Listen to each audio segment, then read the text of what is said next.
જય શ્રી કૃષ્ણ, જય દ્વારકાધીશ મિત્રો. આજે આપણે અધ્યાય 15નો 19મો શ્લોક સમજીશું.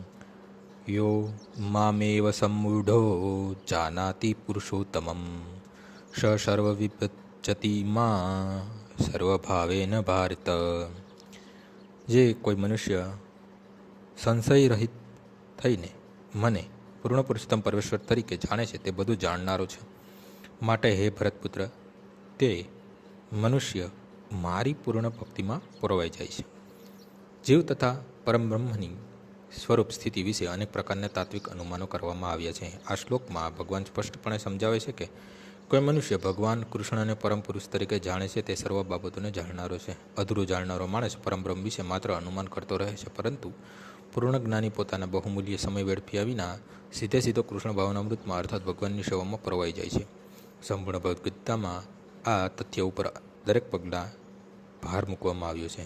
તેમ છતાં હજી પણ એવા ઘણા અઠાગ્રહી ટીકાકારો છે જેઓ પરમબ્રહ્મ પરમેશ્વરને તથા જીવને એક માને છે. વૈદિક જ્ઞાન શ્રુતિ કહેવાય છે કે જેનો અર્થ શ્રવણ દ્વારા શીખવું.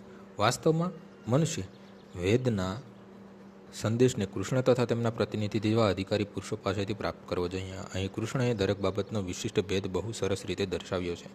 માટે મનુષ્ય આ સ્ત્રોત પાસેથી જ શ્રવણ કરવું જોઈએ. માત્ર ડુક્કરની જેમ સાંભળવું પૂરતું નથી. મનુષ્ય અધિકારી પુરુષો પાસેથી સમજી લેવા સમર્થ થવું જોઈએ.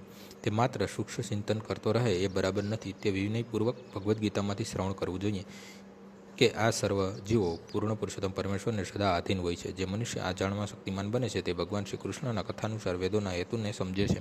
અન્ય કોઈને તે સમજી શકે નહીં. ભજતી શબ્દ ઘણો અર્થસૂચક છે. અનેક સ્થળે ભજતી શબ્દ પરમેશ્વરની સેવામાં સંબંધે પ્રયુક્ત થયો છે. જો કોઈ મનુષ્ય પૂર્ણ પુરુષોત્તમ પરમેશ્વર કૃષ્ણ ભાવનામૃતમાં પરોવાયો હોય, અર્થાત ભગવાનની સેવા કરતો હોય, તો તે એમ જાણવું જોઈએ કે તેણે સંપૂર્ણ વૈદિક જ્ઞાન સમજી લીધું છે. વૈષ્ણવ પરંપરામાં કહેવામાં આવ્યું છે કે જો મનુષ્ય કૃષ્ણની ભક્તિમાં સંલગ્ન રહે તો પરમબ્રહ્મને જાણવા માટે બીજી કોઈ આધ્યાત્મિક પદ્ધતિની જરૂર રહેતી નથી.